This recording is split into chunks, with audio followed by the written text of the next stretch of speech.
Welcome to the On Your Mind podcast, where we are changing the mental health narrative, bringing hope and solutions. Here's your host, Timothy J. Hayes, psychologist.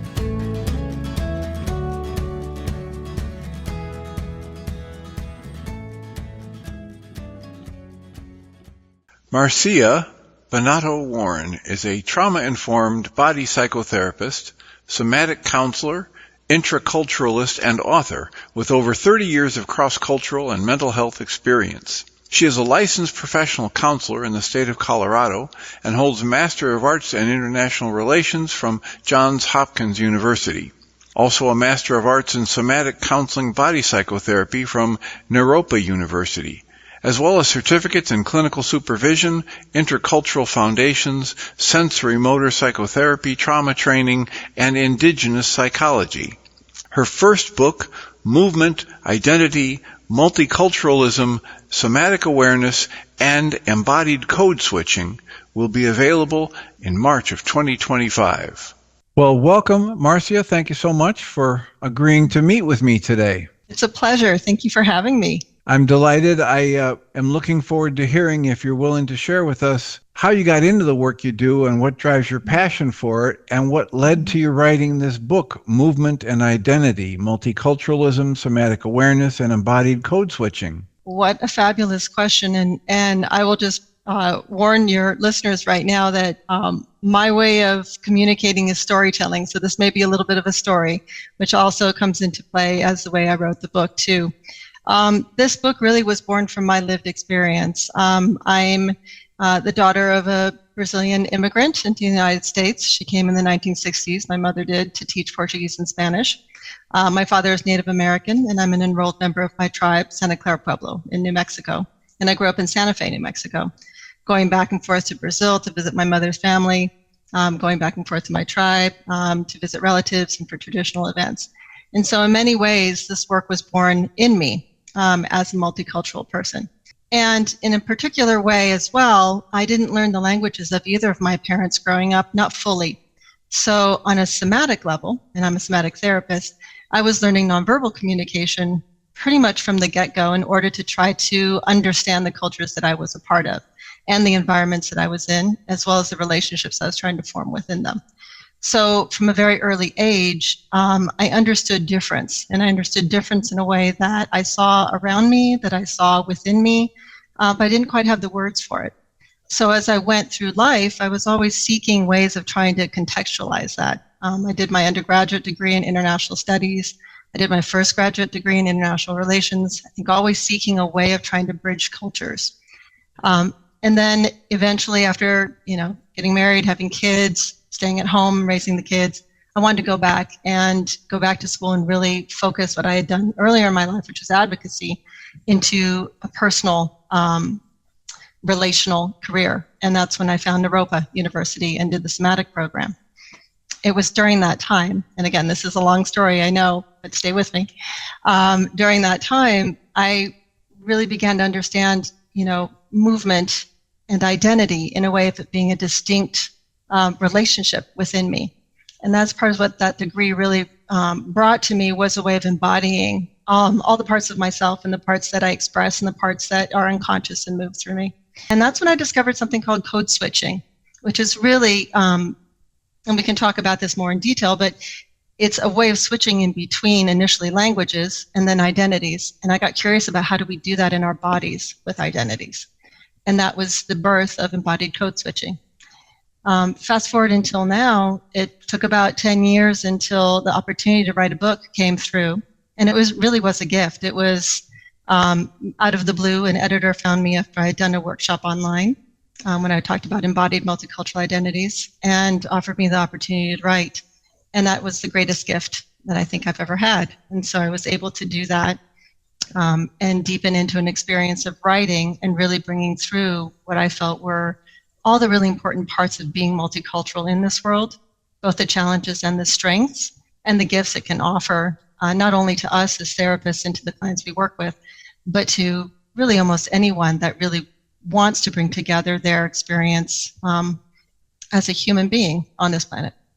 Excellent. So let me slow you down and back up to your mother's heritage is Italian, Yes. Brazilian? Right. So in Brazil, there was a large Italian immigration after the freedom of slaves, when slavery ended. So my mother's family were farmers. And so they came into Brazil to work the land. And so they were I think it was her grandfather immigrated to Brazil. And so she, in fact, was the granddaughter of an immigrant. And then interestingly enough, when she came up to the United States, she only intended to stay a few years and improve her English so that she could go back. And she was a linguistics person, so she was just trying to fine tune that. And then she met my father and ended up staying. So I call her in some ways an accidental immigrant into the United States. And your father has a heritage as an indigenous American. Yes. In what tribe? So we are from Santa Clara Pueblo, which is in northern New Mexico. Okay. And we're enrolled members, which is in itself a privilege. A lot of folks that are indigenous in the United States may not be actual enrolled members of their tribes or have official affiliation. It doesn't mean that we're any less of an identity, but there are different, ways of being part of one's community. And so your mother was into linguistics. What was your father into? Well, this is a wonderful story. So they met in Lincoln, Nebraska, kind of all places. And he was teaching Latin American colonial history, and she was teaching Portuguese and Spanish. And he had a graduate student who decided that they would be a great couple to see if they could get together. So he was trying to set them up on a date. They were the last two, I think, single folks on campus in the faculty. So this was the idea behind that. And that's what happened. So he made up an excuse. I think my father made up an excuse that he didn't know how to pronounce a particular name of a river in Brazil. And so that's how he got to meet my mom. And that was it. Great. Great. So there's this history of academics as well as the multiculturalism for you. Yeah, absolutely. And not just in my parents' generation. My grandmother on my father's side went back to school herself when my father was in college. So she got her college degree when my father was getting his college degree. On my mother's side, she was the first woman in her family to go to school and first woman to graduate from college. So, and her grandmother or her mother really pushed for that in a time when it was not a common thing for girls to go to school all the way through and then to go to college. So education is a big part of our family's culture. Yes. So I've listened to some of the interviews you've done with other people, and I've heard you talk about the kind of culture shock you had between different sides of your own family. And when you would be in New Mexico and then you would go to Brazil, and I'd like to ask you to talk a little bit about that and see if in that process you can clarify or expand on that phrase code switching. Yeah. So let me start with the code switching, because that might help give some context, because I know it helped me when I first heard this term. And we'll start with where it was created. So it was really part of the linguistics field. And folks were getting interested in terms of when someone spoke two or more languages, how did they know to switch in between the languages? So if, for instance, in my case, if I speak Portuguese and English, how do I know to switch into Portuguese versus English? And a lot of that, most of it comes from social cues, from external cues, right? So we're looking to know when we're supposed to be speaking that particular language. And if you have two languages, then you're switching in between the two. So that's the code switching in between languages. The next field to get interested in that was the field of psychology, particularly for biracial and multiracial folks. So they started to get interested in the psychology of it. So not only language switching, but then the cultural frames, and the frame switching is also another terminology for that. How do we know that we're in a different culture and act accordingly to those cultures? So in my case, what ended up happening, because I didn't really have the language cues because I was working in English most of the time, and if I wasn't, I didn't really understand the other languages being spoken, which would have been Tewa for my indigenous, community, and Portuguese when we went back to Brazil. So I was relying on the nonverbal cues of that. So a lot of what that meant for me was noticing eye contact, noticing how close people stood together, noticing even the volume of speech. And so for me, when I was in New Mexico growing up, I would go to the Pueblo. Typically, and this is my subjective experience, and I want to say that because everyone's experience is subjective of the cultures they're in. It doesn't mean that you're not gathering that information, but how you interpret it is important to acknowledge too. So my interpretation, what I was gathering, was that it was lower tone of voice in terms of lower volume, less eye contact, less hugging, and if the hugging, it was lighter, and a little bit more space between people, personal space. Now, as a kid, growing up with that paradigm, and then going to Brazil, you go to Brazil, and it's almost the opposite. So once we would get to Brazil, it's a lot of closer contact. The personal bubble's a lot smaller. Greetings almost immediately, or 2 kisses or 3 kisses on the cheeks. A lot of eye contact, a lot of touch, and a lot of, at least for my Brazilian family, a lot of conversations that's very loud and being interrupted and very quick, and a lot of movements that were very quick. So in my body, I knew 2 very different states of being. Absolutely, right? Yeah. So that's the code switching. It's not just language, and it's not even just our frame of minds. It really is what our bodies are doing in those spaces and how they're responding to other bodies in those spaces. So if you're conscious of it and you're aware of the move in between, the switching in between, it can be incredibly expansive and I think a very much needed skill of cultural fluidity. When you're young, like I was, it's very disorienting. The signals for me felt inconsistent. And I didn't quite know what to do with myself. There was a person that could show up on the Pueblo, Santa Clara Pueblo, a person that could show up in Brazil, a person that showed up in between. And it's that in-between person that had a lot of questions about who I was and what to do and how to be in the world for a very long time.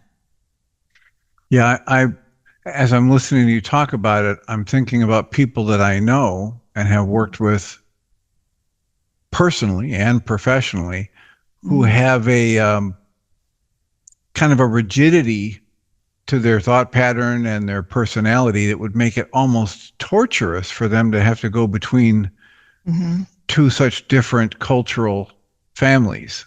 Yes. And this is the hard part. I think when we speak about multicultural identity, it's not just about race. So I do want to make that clear. Gender affiliation and identification, sexual orientation, ability, in terms of ability and disability, all of these are cultural identities. I would even say neurodivergence, right? So it's like wherever there's a set of cultural norms, a way of being with others that are sharing those cultural norms with you, that is part of your lived experience in that identity. Now, you can handle it a number of different ways. One is you can compartmentalize them, which is in some ways what happens with folks where the identities are so incompatible or have been told they're incompatible that you have to fragment, So if you have one side of the family negating the other side of the family, like for instance, and this was not the case in my family, both sides of my cultures were completely accepting of the other. But let's say for some reason my mother's culture wasn't really happy with my father's culture, right. Then what that would have produced in me would have been a split. Yeah. Right? And so many folks do have that, and it's particularly in the United States where there seems to be so many more choices about what box we check on our forms. You're either this or that, right? So if you find yourself in both those boxes, how do you make a choice, and how do you actually do that in your own body? You can't. So some folks compartmentalize if it's too hard of a choice to make. Some folks alternate, which is also an element of choice. Which one comes forward, which one comes back? That one aligns a lot with my embodied code-switching model.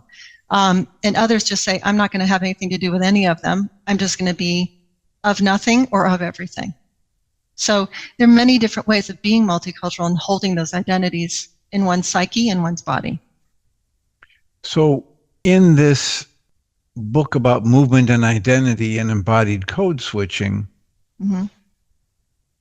do you offer hints or clues for people who might have a little bit more difficulty in this kind of a fluid movement from one situation to another? I'm thinking in terms of people I know who are very literal in their interpretation of words, and so they have a great deal of difficulty dealing with sarcasm or various forms of humor that are not based on just literal translations of words.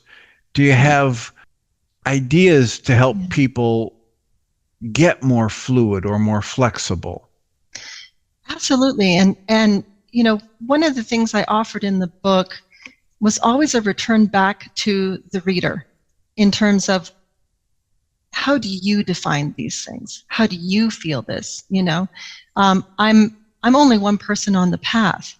So the point of my book actually was to let other folks in this lived experience know that they're not alone. Because ironically, an identity like this, you would think you would feel like you're part of everything. And in fact, it can be quite lonely. My particular combination is shared by my brother. There is no one else in the world, that I know of that has lived this experience of being of a Brazilian Italian mother and a Native American father, right? Except for him. And he and I have very different experiences around how we've expressed our identities, even within our family. Is he older or younger? He's younger, 13 months younger. Okay. And he actually, and I just want to give a shout out to him. He went back to our pueblo to live when he was younger. My grandmother had left to go to boarding school, and my dad had not grown up full time in our tribe. But my brother went back, learned the language, and he is amazing. He's really been our grounding and our link and our lineage holder for our indigenous side, and he's done amazing work in the world. And so, he's taken this part of our lives and really brought it into our family in a beautiful way. And so that is one expression of how our heritage expresses itself in our family. I've done a different path, which is that I've tried to balance and integrate all parts of my experience. So that's a different way of being in the world. And just a shout out to my dad. He was the first deputy director of the Museum of the American Indian at the Smithsonian. So he's done quite a bit in his life to uphold indigenous cultures, not just domestically, but worldwide. So I'm very proud of my family's lineage. Obviously. Excellent. Yeah. But to answer your question about the book, it offers so many experientials and self-reflective exercises, but it's also the book I think that I wish I had had when I was really starting to study this. So it's a balance of personal writings. I use myself as examples. I decided not to do client case studies. It's not my story to tell. I wanted to use my story to tell. But I have a good deal of research. I cover everything from identity to multicultural identity, to even what culture means, multiculturalism. In a way, it's a broad discussion. I talk about power, oppression, and privilege, trauma, intergenerational trauma, all of that before I talk about embodied code switching, because we can't get to the fluidity until we actually know the parts and the pieces and the lineages that are present. So I don't want to move people so fast into, this is what I think. So let me slow you down and back up. Yeah. Your quick speech has me trying to figure out power, oppression, and privilege. Did you say those three? Yes, okay. I did. So those three are like the formative factors for what makes it so important for us to develop the code switching and the fluidity. Yes. What do the power, oppression, and privilege create? Power, oppression, and privilege are intrinsic when we talk about identity. I think Western culture or dominant culture in the United States, which is quite individualistic, would have us hold everything within ourselves as meaning to who I am, the question of who I am. But in reality, it's not that. It's not only that. We interact with systems and institutions. We interact with ideologies. We interact with other people. And when we talk about oppression and privilege, those are the areas that they appear. So for me as a woman in this country, there's going to be a different experience I have with particular systems, which would mean educational, medical, all of those. Anywhere from, outright discrimination in some cases to subtle microaggressions, all along those range. A person of color, as I am, also experiences life in a different way through the institutions. I'm also being told by the institutions, how to categorize myself and where I'm going to land in terms of services being offered or, access to resources. So when we talk about power, oppression, and privilege, it's really talking on a societal level and an interpersonal level, the other factors that help shape and form how our identities get to exist in the world, and also how we internalize those messages that we're getting. So there is something about internalized oppression that is incredibly significant when we start forming our sense of who we are. We absorb those messages of less than, powerlessness, not having access or having ability. All of those things come from systems of power and oppression. And I'm hearing, that the power, oppression, and privilege create barriers, rigidity, definitions that we're expected to. We don't even have to accept them. We just have to deal with them because they're being placed on us from the cultural, energies. Yes, and the word privilege, I think, is can give people some reactions. And what I want to say about that word is that really for me, what it means is that there's an area in which through experience or through birth that we have found ourselves in a position of having greater access to resources, whatever those resources are, whether that's knowledge, ability, finances, whatever, education. If you are in a position of privilege, it's a place of action. It's a place of having the ability to open a door where others could not open a door. So in a lot of work that I've done when we're doing trainings around power, oppression, and privilege, often there's a sense of freeze if you've identified a part of yourself that has a privileged position, and I'll speak for myself. I'm highly educated. I have 2 master's degrees. I'm very fortunate to have been able to do that in my life. That's not the case for many of my indigenous, relatives and community members. That's a place of privilege. So I could either freeze around that and feel guilty and retreat and be defensive about it, or I can use it to open a door.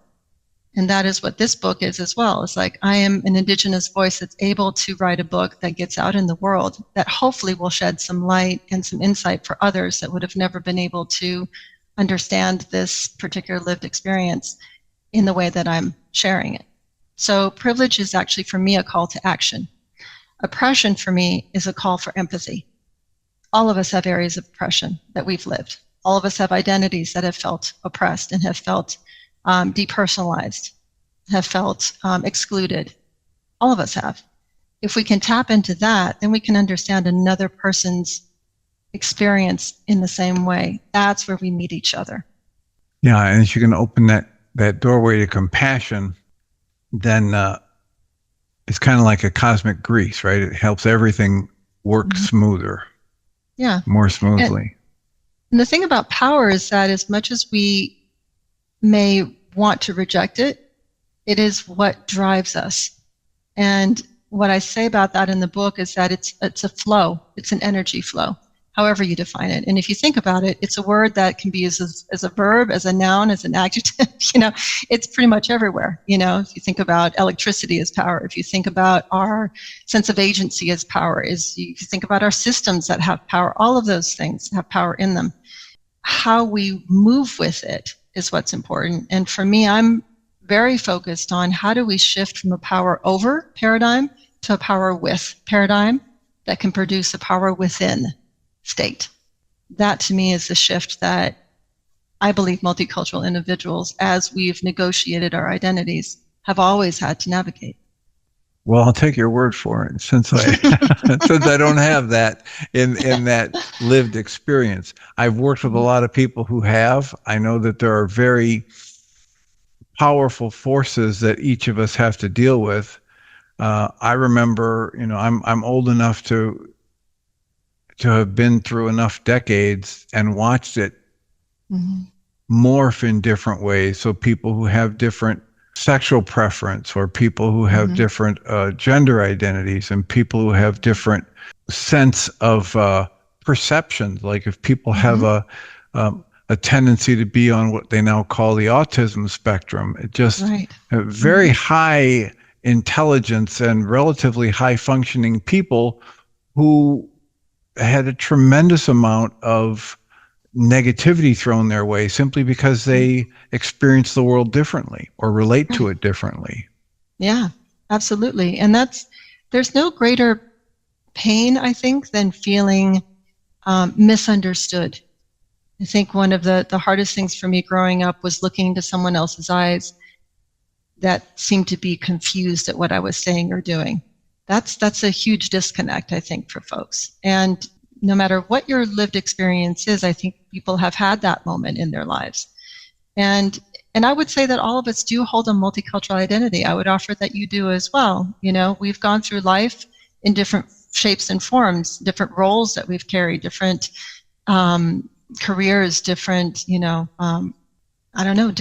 different ways of being, and even like within a spiritual practice, I think that we are constantly evolving and growing. So how we relate to our own selves has a lot to do with how we can move in between a letting go, an integration, and an adoption of new and more expansive ways of being.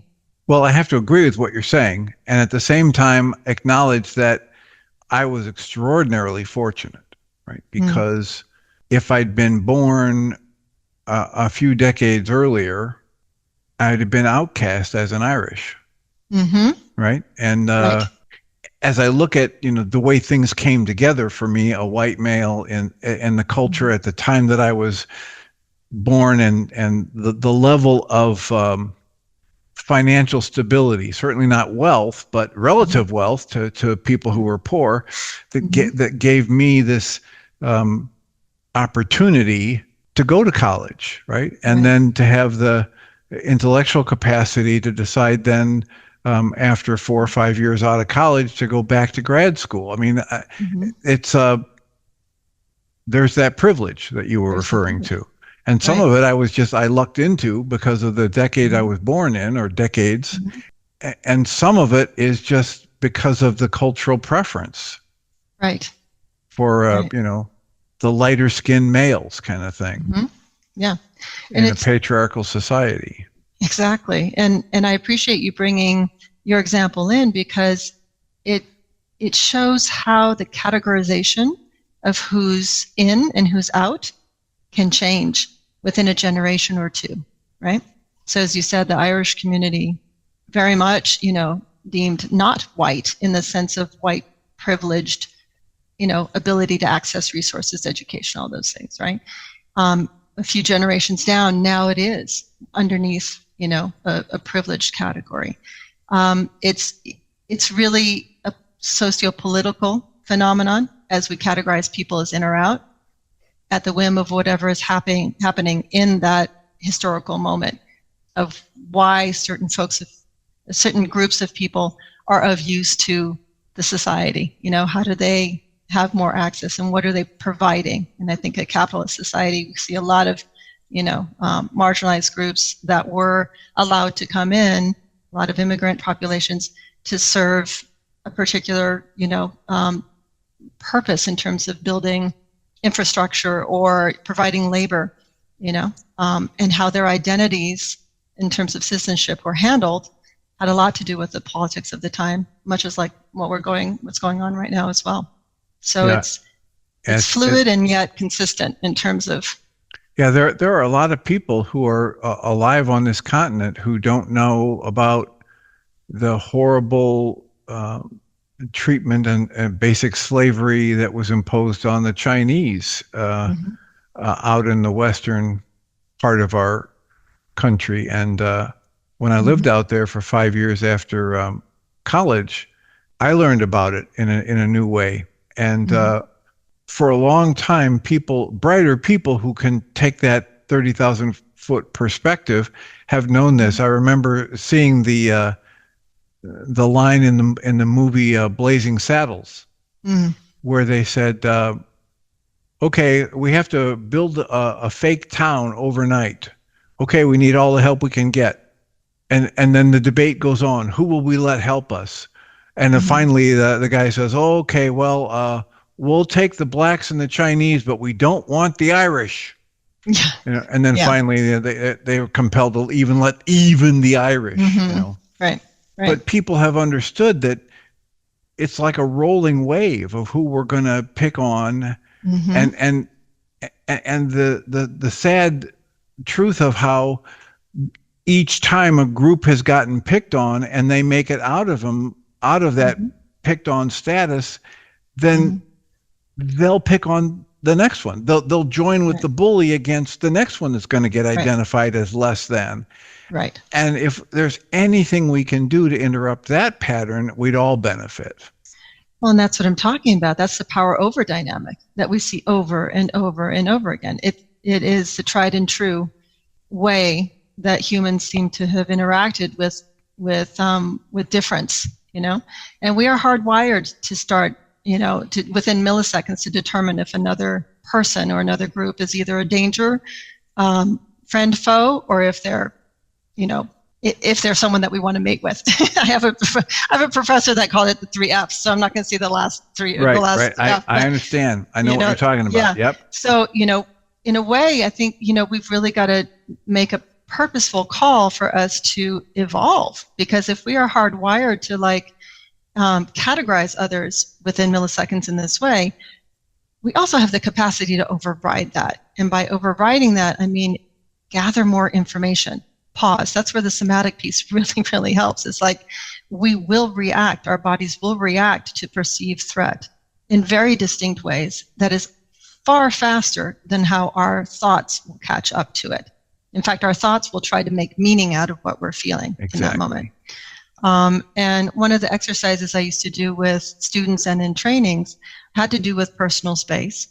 That would illustrate that beautifully, much to the surprise of the participants. And basically what it is, and I'm sure many folks have done this, is one person would stand still and another one would be the mover. So the person standing still is receiving the person that's moving towards them.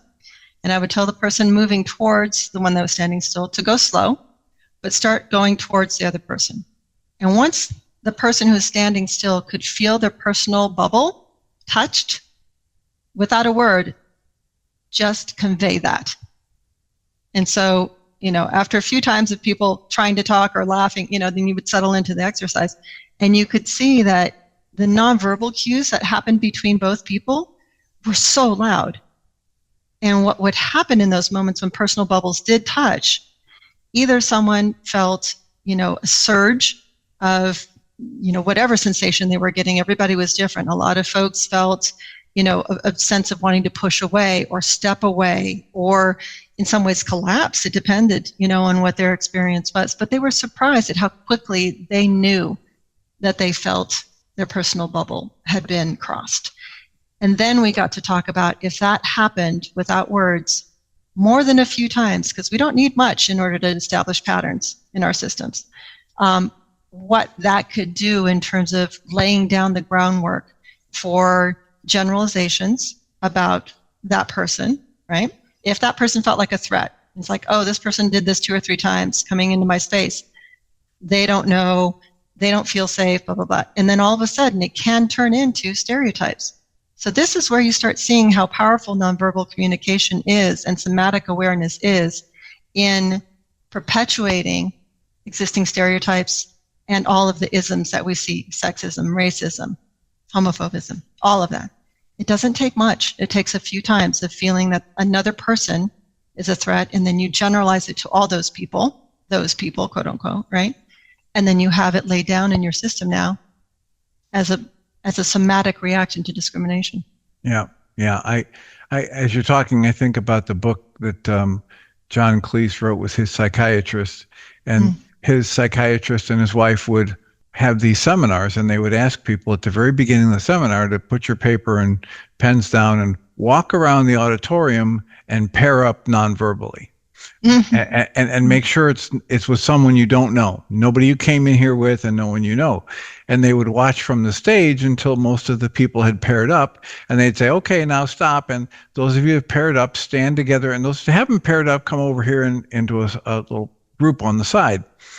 And then they would give them instructions about communicating. And what they found was people were pairing up with people that were like other people in their family of origin.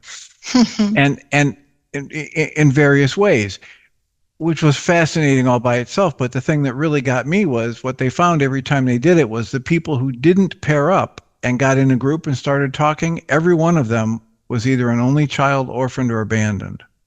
Wow. Every time. Wow. Now, that doesn't mean that people who were an only child, orphaned, or abandoned never paired up. Right. It just means that when they did it, the people that took the longest and everybody else was paired up, those people were always in that. So their point was that we communicate volumes of information to each other before we ever open our mouths. Huge amounts. And I would give people the assignment to go out and just pay attention the next time they go to a store, the next time they're at a mall, the next time they're out in a crowd, and notice how most of the people, they just look right by. And some people they've got an instant attraction for, and others, if they come around the corner and they start walking down an aisle in a grocery store, somebody else comes around the other aisle, they can't wait to get out. Right. It's not that they're screaming at their kid or they're throwing things, there's something energetically. Yeah. And if you start to pay attention to that, as you're saying, the nonverbal response is far faster than the conscious logical one. Oh, and it is amazing. And it's not just external. I think when we talk about somatic awareness and nonverbal communication, most folks think about, okay, what am I noticing in my environment, which is absolutely important. That's the first place we're going to look to.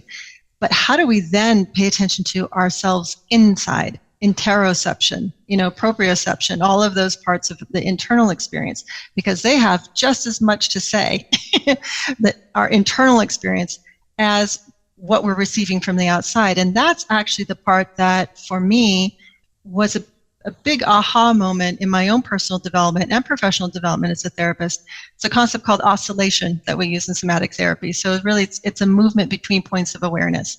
And we were invited to bring our attention first to where we're used to it. So for me, it would be external. So, going in between cultures, I was always like, okay, what's this person doing? What's this group doing? What languages? Everything was externally oriented, right? I didn't really check in with myself and what I was feeling about it and how my body felt in those spaces. So my work was actually coming back inside. So checking back in. So what I found is that I didn't really know. Right? I wasn't really tracking, is my heart racing? Are my muscles relaxed or tense? Are my thoughts racing even? It's like, what is my body doing in this space? How can I rely on it as a partner to help me make the next decision about what I want to do in this space with these folks? Right? So the oscillation piece, which I talk about in the book too, is so incredibly important because it helps us move. That is part of the fluidity. So it doesn't necessarily even have to be about between identities initially, but just starting to practice that, right? So if you are definitely a cognitive person first, and there's, and all of us have kind of our home bases, right? Some folks are definitely more cognitive. Some folks land in emotion first. Some land in body first. We want to move between the three, but wherever you land, what happens if you want to move between, let's say, one thought and a complexity of thoughts, and then go back to the one thought, right? That's oscillation. So go wide and narrow, right? If you have an emotion, can you move back from it a bit, come back into it again? That's oscillation. For body awareness, this is where we get all those body scans that are so amazing, and I do one too in the book. Many, many, many body scans are out there. Can we go into what am I feeling in my pinky finger, to what do I feel in my hand, back to my pinky finger? It's that kind of stretching, of awareness that I think is so essential to being able to touch into where our learning edges are, where our growth edges are, and be gentle around them. It's not necessary to push all the way through and absorb more than you can absorb. What is important is to know where that edge is, treat it gently, get to know it, come back a little bit, resource, go back into it. And that's a trauma perspective too, in terms of being trauma informed. Yeah. I think one of the first books that introduced me to that was the Peter Levine's Waking the Tiger, and the exercises about just becoming aware of how we've dissociated so much from everything below the neck, all of these resources of energy and proprioception and felt sense that we just ignore, and sometimes because of the initiation of a trauma, and sometimes just because it's what our culture directs us to. As you said, if you're going from the quiet New Mexico family over to the Brazilian family, and you don't pay attention to that outside stuff, you're flooded. Oh yeah. And this is where the cultural embodiment concept for me became really important to talk about. And as I was playing with it in the book and just in my life, I thought about, the ways we talk about cultural embodiment have been about sensory awareness and nonverbal communication and the body, and all of that is, yes, part of it. But for me, there was a level of awareness to it that I also wanted to include. And one of it was social awareness. So what we're talking about, being aware of how others are in the space. And part of that is things like mirror neurons, which is how our bodies talk to each other, like that, sense of belonging, empathy. The other one was environmental awareness, the importance of space and place, and how those spaces and places actually talk to us, not just buildings, not just architecture or art, but land. For me, I'm very tied to the land of both of my parents' home cultures. They speak to me, the smells, the textures, the plants, the skies, all that. I notice all of that. To me, it all cues me into knowing how to be in those spaces and places, right? And then emotions. And this is like where this fascinating research is coming out, that emotions are not universal. They are culturally bound. How we feel them, how we describe them, how we share them, even how we, even what we notice about them are determined by our cultures. So culture has very much a hand in everything. And I love how I said that, a hand. It very much has a body sense awareness. And if we can engage with all those levels of awareness, what a beautiful complexity we have access to. There's a lot of nuance once we start to realize that I'm getting a lot more context about who I am, not just from who I think I should be in these contexts, but what these contexts are offering me as reflections of how I can be in them and what I find value in being part of them. Yeah, it puts me to mind of David White, the poet / philosopher who talks about genius loci, this idea that a location has its own particular energies and intelligence and impact on anyone or anything that passes through there. And that in a way you can talk about each of us as having our own genius loci, that there is this melding of forces and energies from my life experiences, but also the heritage from mom's side and dad's side, and the blending of those cultural influences.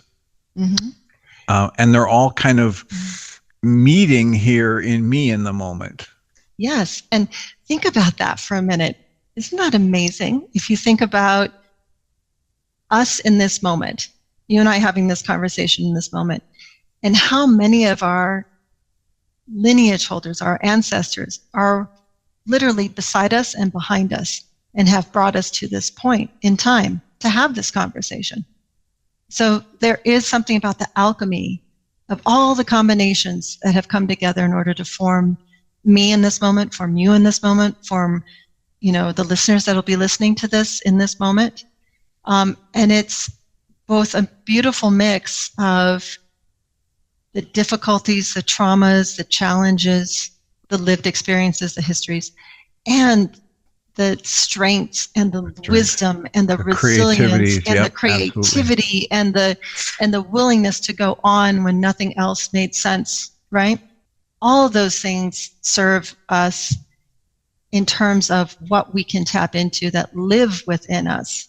And this is where I think when we talk about intergenerational trauma and healing, So many people I know are very aware that they are the culmination of their ancestors right now, and that they have the ability, in ways that perhaps their ancestors didn't, to heal these wounds that have been carried forward, because in this moment in time, they have the tools to do it. Is it easy? No.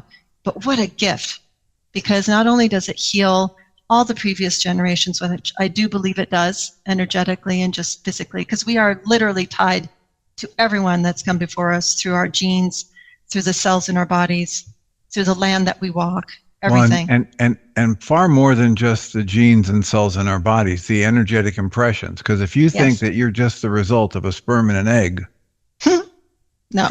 There's this level at which the quantum physics lets us know that it's all energy, and all energy carries information in it, etc. Yes. So it's not just that a sperm and an egg got together and resulted in this tall guy with no hair who walks funny. It's the everything you just said from both sides of the bloodline, all those successes, all those strengths, all those challenges overcome, all those slip-ups and failures, and they're all here. They're all expressing in different ways. Yeah. Do you know, have you had exposure to the family constellations work? I've heard about it for so many years. I haven't. You're talking been in the midst about of it. You're talking about it, right? I know. I think that's it. Yeah. It's this kind of a psychodrama that gets played out with a really good facilitator, where when people come together and they literally do the recognition that we all brought our ancestors into the room with us, and then we just ask to be informed by that energetic interplay between us and the other people, and it's a phenomenal process.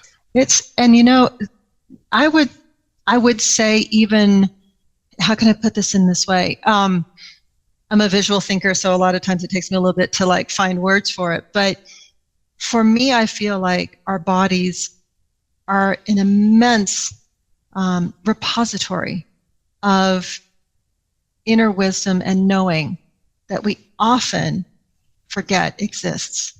I would say most of the time we do, because our bodies feel like they're vehicles. They feel like they're something we need to control. They feel like it's a very material, very physical aspect of life. The body itself is what connects us to everything. If you think about it, without this body, our feet wouldn't touch the earth. Without our bodies, we wouldn't have the genetic and the energetic capacity to connect to our ancestors and to other people. This is the instrument that we have right now in order to exist in the reality that we are in right now. And it's rich. And it's rich. Right? It's complex. It's layers. Yes. And if we can remember to come back inside and be with it and listen to its language, right? Get to know our own body's language, because everybody's body language, and I don't mean that in the sense that you hear in general, media, kind of learn your body language.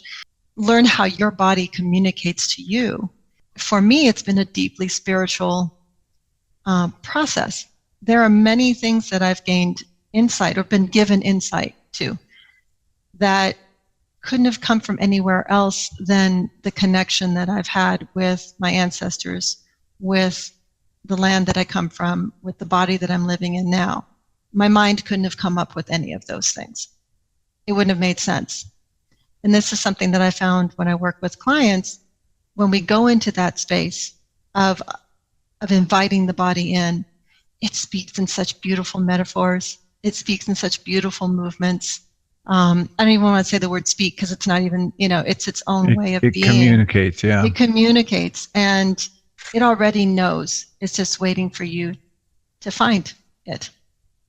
Yeah, it extends, it offers, it resonates with really valuable stuff, information, if you want to put it in that word. But so many of us have been conditioned to basically cut ourselves off at the neck and ignore all of these somatic inputs and resonances.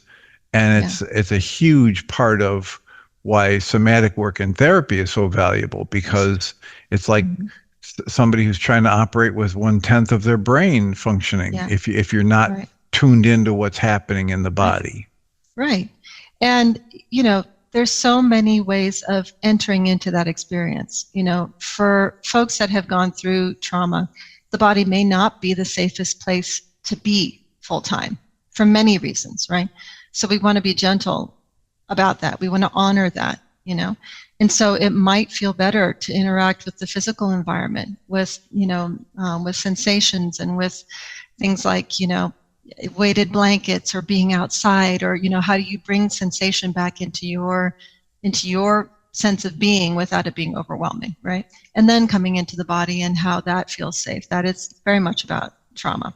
And then the movement parts of that. So many folks are not aware of how powerful movement can be. And I'm not talking about exercise. I'm talking about just moving, knowing that you can, even if it's just moving, your hand to your heart for a minute, can find a sense of connection with yourself that can be deeply meaningful and powerful, and you get to carry that with you wherever you go.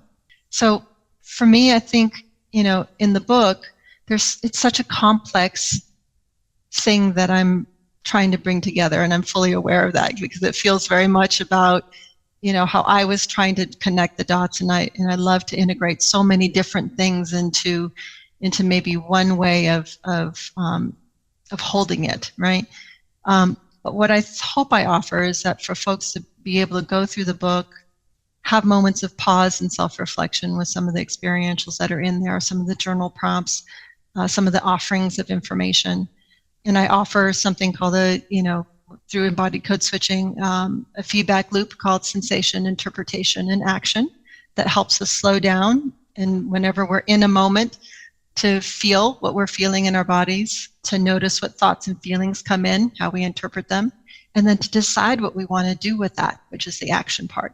Do I want to engage in this relationship? Do I want to be by myself? Do I want to go outside? Do I want to be inside? Like all those moments of like, just, okay, I'm getting all of this information. Let me decide next what I want to do. So it's both present moment and a sense of agency that encourages us to find our own power in choice. So give me that again. Is it SIA? Mm-hmm. Yeah.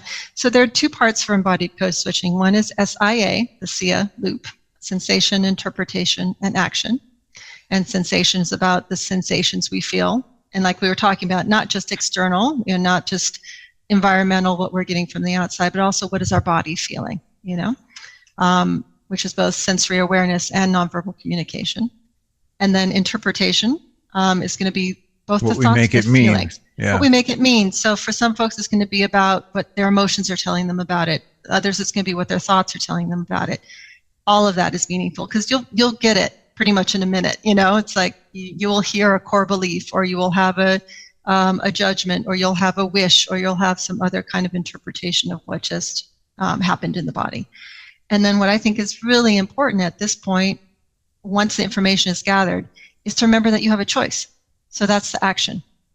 And action can be whatever you want it to be. It can be just standing there, literally, or deciding what you want to do with this environment that you're in, with the cultures that you're encountering, with the identity that you're holding, all of that.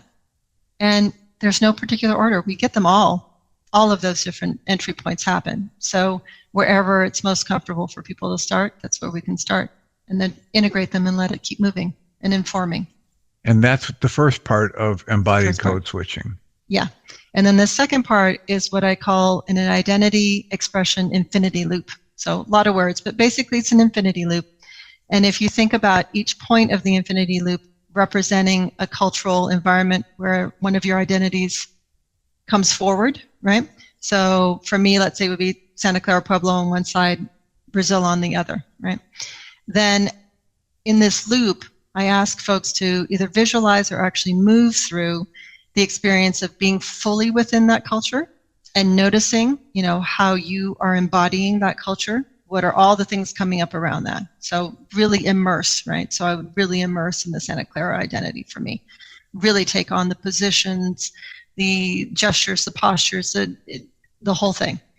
And then start literally walking towards the midpoint. Feel what it's like to transition towards another culture. what's coming up for me around then? Do I want to do this? Do I not want to do this? Is it comfortable? Is it familiar? All these prompts are part of that, just to get a sense of the transition point. Stay in the midpoint, see what it's like to be in the middle, in the in-between space. Again, checking in with, comfortable, uncomfortable, how do you embody it? Is this familiar? All those kind of prompts that are part of it. And then moving to the other cultural identity and noticing that shift. So what I'm inviting is actually embodying fully sort of our polarities, right? Embodying the liminal space or the in-between, and then moving between them. And really taking it slow, with choice, and noticing all along the way, what is it like to actually have these places within you that exist? Inviting them to start being in relationship to each other, not only to the polarity positions of them, but to the liminal space, the in-between space, which is so important as well to acknowledge. Yeah, I love the way it's lighting my brain up when you talk about to have those places within you, right? Yes. So it's this, again, reinforcing the shift of focus from the external to the internal, and noticing that, in a very real way, they're not separate, except that we've conceptualized them as separate. And so that there's always going to be this activity in me that's in communication with what I'm calling this outside. Yes. But it's really, we're all just in this energy movement together, and I can't move from one place to another without having an impact on me. Yes. And if I can be aware of what got stirred up in me, then I can interact more effectively with those around me. Absolutely. And for me, I think the shift when I was working with this with myself and with others is that oftentimes when our identities are being called forward or being told to be pushed back, there's a sense of powerlessness in that. There's a sense of shame about that. There's, again, kind of this fragmentation, division that can happen. The narrative that kind of went around in my mind is that I can't fully show up in who I am, because if I try to, it's never going to be enough for this particular culture, because I don't know all that I need to know. Or it's going to be too much. Or it's going to be too much. Or I'm going to break a rule and I'm not going to know what that rule was, and I'm going to be ostracized. So many, it feels like life and death, because in a lot of ways it is. We are social animals that are meant to be part of groups to survive. So if we don't stay part of the group, instinctively, it feels like life and death. It's not that way anymore. I think that's part of the information we have to offer ourselves, is that we do have a choice. We have many ways of surviving. It's a whole nother conversation about how isolating people are getting in this day and age, and how that's not healthy, as we know. But being part of a group does not have to necessarily mean that you give up all of yourself. So I think I know for me, embodied code switching is really about deciding how much of my identities come out to meet their environments in a way that feels resourceful to me, that feels authentic to me, that feels like is within my decision-making capacity. And I do it so that I can meet my environments and get the most I can out of my environments. So now, when I go back to the Pueblo or I go to Brazil, I've come to a place where I know I'm not going to ever be 100% Pueblo or 100% Brazilian, but I will be part of it in the way that I know and the way that it knows me, if that makes sense. So it's not all up. Yeah, it's not all up to me. I think there's a sense of over responsibility I carry too, in terms of trying to know it all and do it all. It's not all up to me. It is how I meet people there and how they meet me. And again, the alchemy that happens with that in terms of relationship. Wonderful. Wonderful. Yeah. Well, I realize we've gone much longer than I normally go for these podcasts. People say, you got 35, 40 minutes. That's plenty. But so I wonder if you would just take a minute and get centered and think about what we've talked about from the book and from other things, and just figure out, you want to go back and highlight something we've already talked about, or is there something we haven't even mentioned yet that you want to put in this block? I feel like I want to say that having multiple cultural identities, however you define it, multicultural, polycultural, hybrid cultural, however you want to do it, is actually a superpower. It is a skill that we need in today's world. The ability to not only bridge difference within ourselves, but to be in relationship with those parts of ourselves that may feel very different in their worldviews, in the way they embody the world, what they notice. It's incredibly important.